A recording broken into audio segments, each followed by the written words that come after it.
안녕하세요. 오늘은 마음이 지치고 삶이 버거운 분들을 위해 부처님의 말씀을 함께 나눠보려 합니다. 이 말씀들이 여러분의 하루에 조용한 위로가 되기를 바랍니다. 모든 것은 마음에서 비롯된다. 오늘 우리는 부처님께서 2500여 년 전에 깨달으신 진리의 말씀을 함께 나누고자 합니다. 부처님의 가르침은 시대를 초월하여 우리의 일상에 깊은 지혜와 평안을 가져다 줍니다.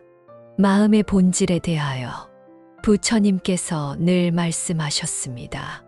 모든 것은 마음으로부터 시작된다. 마음이 주인이요, 마음이 앞서간다. 만약 청정한 마음으로 말하거나 행동한다면 행복이 그 사람을 따르기를 수레바퀴가 소의 발굽을 따르는 것과 같다.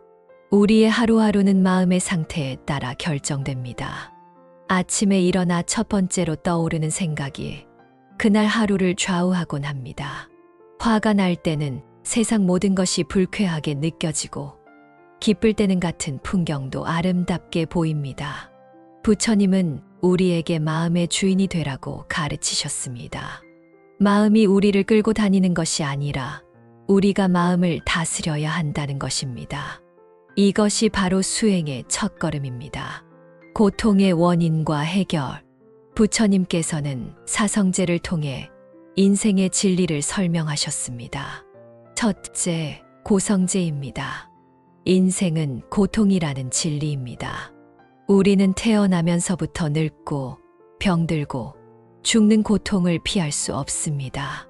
사랑하는 사람과 헤어지는 애별리고 미워하는 사람과 만나야 하는 원증회고 원하는 것을 얻지 못하는 구부득고가 있습니다. 둘째, 집성제입니다. 고통의 원인은 탐욕, 성냄, 어리석음에서 비롯됩니다. 우리가 끊임없이 무언가를 갈망하고 집착하고 화를 내고 분별하기 때문에 고통이 생겨납니다. 셋째, 멸성제입니다. 고통은 소멸될 수 있다는 희망의 메시지입니다. 탐진치 삼독을 제거하면 고통에서 해방될 수 있습니다. 넷째, 도성제입니다. 고통을 소멸시키는 방법이 있다는 것입니다. 그것이 바로 팔정도입니다. 일상에서 우리가 경험하는 스트레스와 불안의 대부분은 집착에서 비롯됩니다. 이렇게 되어야 한다. 저 사람은 나를 이해해야 한다. 내 계획대로 되어야 한다라는 집착이 우리를 괴롭힙니다. 팔정도의 실천. 부처님께서 제시하신 팔정도는 우리가 일상에서 실천할 수 있는 구체적인 방법입니다. 정견은 올바른 견해입니다. 모든 것은 인연에 따라 생겨나고 변화한다는 연기법을 이해하는 것입니다. 내가 지금 경험하는 모든 것은 과거의 원인들이 만들어낸 결과이며 지금 내가 하는 행동이 미래를 만들어간다는 것을 아는 것입니다. 정사유는 올바른 생각입니다. 탐욕과 성냄, 해치려는 마음을 버리고 자비와 지혜로운 생각을 기르는 것입니다. 정언은 올바른 말입니다. 거짓말, 이간질, 욕설, 쓸데없는 말을 하지 않는 것입니다. 말 한마디가 사람을 살리기도 하고 죽이기도 합니다. 정업은 올바른 행동입니다. 살생, 도둑질, 사음을 하지 않는 것입니다. 정명은 올바른 생계입니다. 다른 사람에게 해를 끼치지 않는 방법으로 생계를 유지하는 것입니다. 정정지는 올바른 노력입니다. 게으르지도 않고 지나치지도 않는 중도의 정진을 하는 것입니다. 정념은 올바른 마음 챙김입니다. 몸과 마음의 상태를 분명히 알아차리는 것입니다. 정정은 올바른 선정입니다. 마음을 한 곳에 모아 집중하는 수행을 하는 것입니다. 자비와 지혜. 부처님께서 말씀하셨습니다. 모든 중생이 행복하기를 바라라. 모든 중생이 고통에서 벗어나기를 바라라. 원한은 원한으로 해결되지 않는다. 오직 자비로만 해결된다. 이것이 영원한 법칙이다.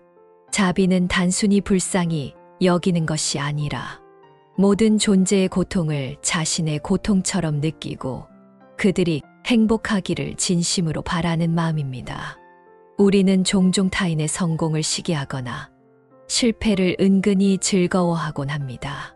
하지만 부처님은 모든 존재가 본래 하나라고 가르치셨습니다. 다른 사람의 행복이 곧 나의 행복이고 다른 사람의 고통이 곧 나의 고통이라는 것을 깨달을 때 진정한 자비심이 일어납니다. 지혜는 사물을 있는 그대로 보는 것입니다. 우리의 편견과 선입견을 버리고 실상을 정확히 파악하는 것입니다. 모든 것이 무상하고 고통스럽고 무아라는 삼법인을 깨닫는 것이 지혜입니다. 현재 순간에 머물기. 부처님께서 말씀하셨습니다. 과거는 이미 지나갔고 미래는 아직 오지 않았다. 현재 이 순간을 분명히 관찰하라. 현재에 머물면서 현재를 깊이 살펴보라. 우리는 대부분의 시간을 과거의 후회나 미래의 걱정 속에서 보냅니다. 하지만 삶은 오직 현재 순간에만 존재합니다. 호흡을 느끼고 발걸음을 의식하고 지금 이 순간 일어나는 일들을 분명히 알아차리는 것이 마음 챙김입니다. 차 한 잔을 마실 때도 그 따뜻함과 향기, 맛을 온전히 느끼며 마시면 그것이 바로 선정입니다. 걸을 때도 한 걸음 한 걸음 의식하며 걸으면 그것이 바로 수행입니다. 인연법과 상호의 존성. 부처님께서는 연기법을 통해 모든 존재의 상호의 존성을 가르치셨습니다. 이것이 있음으로 저것이 있고 이것이 생김으로 저것이 생긴다.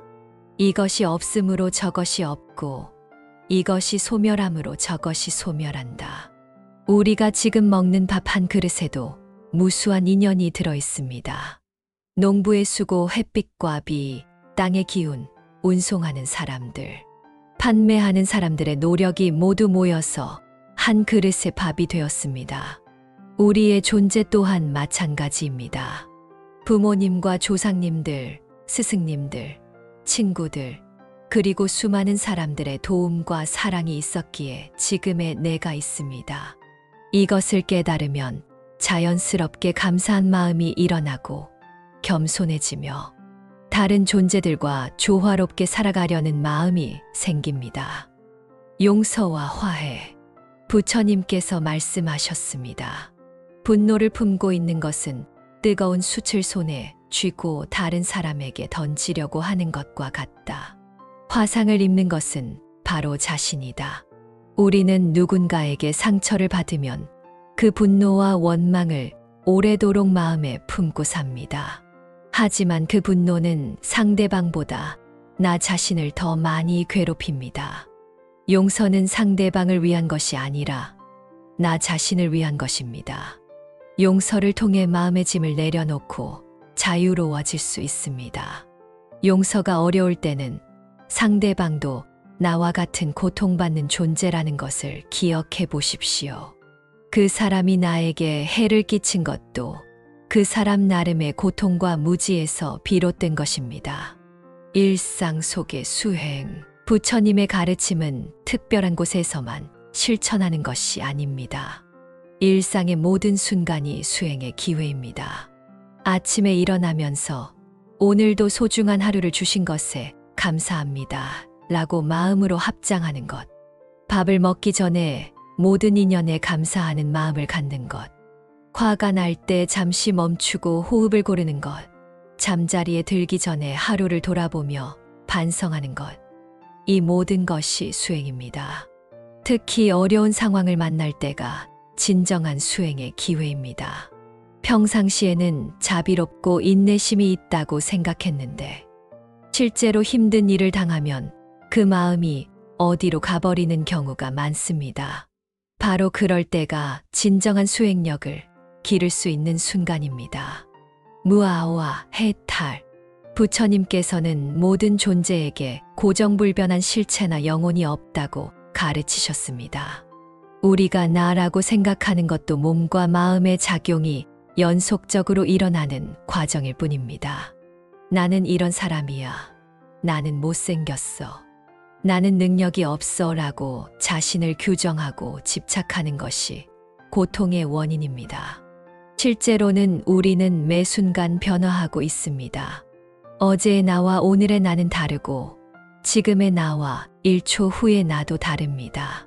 이것을 깨달으면 자신에 대한 부정적인 생각에서도 자유로워질 수 있고 새로운 가능성에 열려있는 마음을 가질 수 있습니다. 깨어있는 사흘, 부처님의 마지막 유언은 게으르지 말고 정진하라였습니다. 깨달음은 한 번의 신비한 체험으로 끝나는 것이 아니라 매 순간 깨어있는 삶을 사는 것입니다. 매일 아침 일어날 때마다 오늘은 어떻게 살 것인가? 를 스스로에게 물어보십시오. 오늘 만나는 사람들에게 어떤 마음으로 대할 것인지, 어떤 말과 행동을 할 것인지, 어떤 생각을 기를 것인지 의식적으로 선택하십시오. 부처님의 가르침은 머리로만 이해하는 지식이 아니라 삶으로 체험하는 지혜입니다. 작은 것부터 하나씩 실천해 나가면 어느새 마음의 평화가 찾아오고 삶이 더욱 의미 있고 행복해지는 것을 느끼실 수 있을 것입니다. 모든 중생이 고통에서 벗어나 진정한 행복을 얻기를 발언하며 오늘의 법문을 마치겠습니다. 늘 건강하세요.